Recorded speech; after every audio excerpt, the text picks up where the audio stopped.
On a musique politique on non ninge mode est-ce que on a la hebude problème parce que c'est comme si on souci en fait on a immédiat ngama opposant dunyama donc mon ani message ji ding haray tigi on siko won do nande hala kan tigi no andi ko hombo won do nge lancement des messages donc non ko suusugol no ko cuucal no est-ce que on non hebir non belo la ngi mu gollun non dum don denjinta en fait votre problème yaltrim rap on déjà ko cuucal watta rap quoi en fait waɗugol technique ɗum ko cuucal non en fait c'est que il faut jogoɗa cuucal il faut jogoɗa mentalité mon da hoorema hino satti quoi pour ya wawa waɗugol technique e rap quoi tiki en fait c'est que sa ala cuucal en fait c'est que a yaha waɗa ko ɗaarti kon quoi tu vois non donc wona kadi innugol no suusi no ɓuri fof quoi en fait ko rap on inni men rap ko culture en fait buyno sikkude mi yahi wonde ka Facebook sa connecté ke woɓɓenena so tawi kon woni culture rap quoi en fait c'est que rap ko culture mo annanɗa hoorema en fait o jannete muradi buri hino e makko en fait sa waway wonde rappeur jo a waway respectude ɗum ɗo quoi en fait tu vois non donc rap ko adotoma jannude woni ko engagement il faut heɓa engagement rap il faut heɓa culture générale en fait c'est que il faut wawa mo imposement wondema ya lance message ko fait wola men gondone feddude en fait addam men gandal quoi en fait wola ni men addani men gondoni ka hoore ma quoi en fait ara wona haala hoy duma hoy baggoy oɗo taƴi ɗum ɗo oɗo tokki ɗum ɗa quoi en fait c'est que yalti goɗɗum ka hoore ma quoi donc wona innugol no suusi no ɓuri fof par ce que komi woni wadde kon fof woni média to ngama ma ɗum sonji goo politique ɗi min waɗi min feeta meɗen andi kadi kon ɗume woni wolde en par ce que ha joni mi yennata lanɗo quoi en fait tu vois par ce que kamɓe kadi hiɓe jooɗi ɓe habbi on to mi watta fayumɓe waɗa men ña tu vois non donc minen komi woni wadde kon miɗo sikkude sa woni e ley pays mo annanɗa hoorema no inna ko démocratie et tout ça donc hiɗa jogui droit an kadi wolugol ko woni e feƴƴude e ley ndin quoi sa yi ɗum ɗo wona normal tu le dis tu vois kamɓe hoore maɓɓe kamɓe politicien ɓen hiɓe wadde rôle ji maɓɓe ɗin kono kamɓe ɓe andi menen komin rappeur ɓe ko rôle amen min woni wadde quoi si ɓe yira kamɓe hoore maɓɓe ɓe andi si ɓe yi rappeur jo mo annanɗa hoore ma ala wolude dénoncude ɓe koɓe woni wadde ko ɓe andi on ɗo wona rappeur jo ko mama yaman on ɗo yadde kon kaka biroji et tout ça tu vois non donc minen ko ɗum ɗo min woni wadde ko rap min woni wadde donc wona c'est vrai que fermay dame goo kono kadi no uddita dame goo kadi quoi tu vois non donc c'est ça donc ko ɓe mamaya ɓen yata kon kaka biro non en fait min naali ɓe fof kadi min naali ɓe fof kono quand même no anda culture mamaya on mo ari simiɗo wadde mamaya mo ari joni lanɗo haɓɓere inni yimanan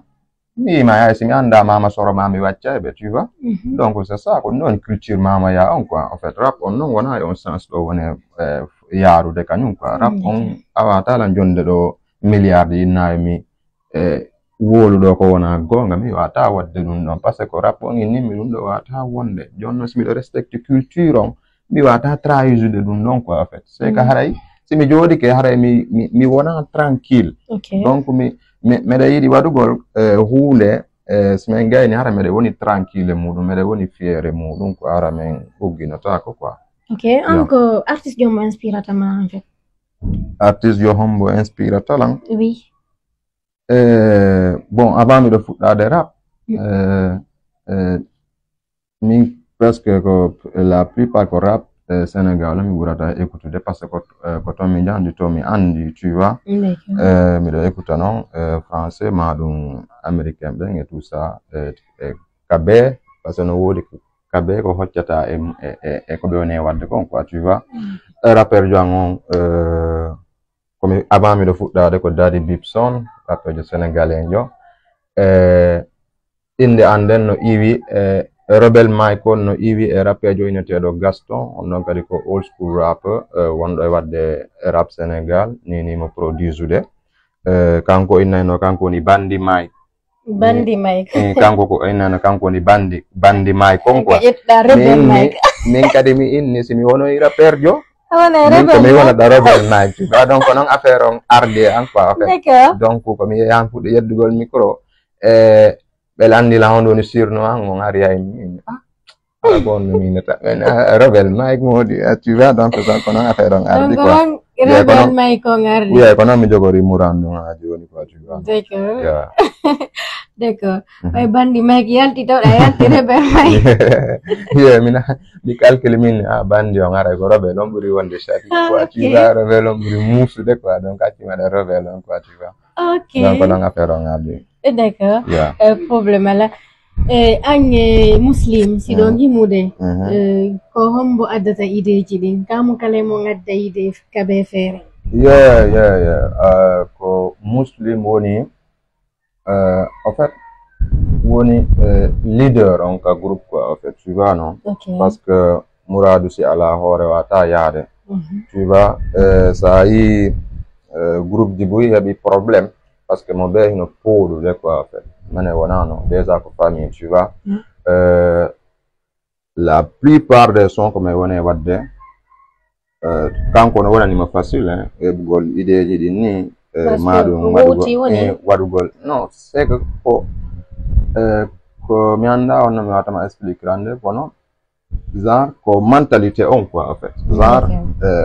mo be no hakkile mun de yaabiri non quoi tu vois non kanko mo vite fait ordonné ma do temu voilà hebi idée et thème après même partage dum vite fait mo be winna e mudum quoi après kadi men jodo men dara kadi ko me wadi kon quoi tu vois donc la plupart ko non me wona golirde quoi no wodi non kadi sonji godi ananda hore ma dum donc ko min dum donc ko kanko ko non quoi en fait ok giba foti dangi mode problem yandali on non lo rido problem wawata nyakkude problem wawata nyakkude quoi yimbe sino yaadude yimbe sino wondi tu vois donc wawata dumanade quoi kono importance ko buri wonde importance murandu woni famodirangal quoi en fait ande si problème hebi après famodirama donc haray problème mo ngala do hande kadi quoi tu vois non donc problème wata mankude e wombe yaadude voilà donc non quoi ko ani on bo watti day mabbe 2000 bon ko groupe on formé te otigi hino don 2012 groupe on formé te mi do don quoi mi do 5 don quoi en fait tu vois donc foko don tawimi d'accord foko don tawimi kono on moma don mi timmali taw mi do yaki taw ko timmi ko wawata arde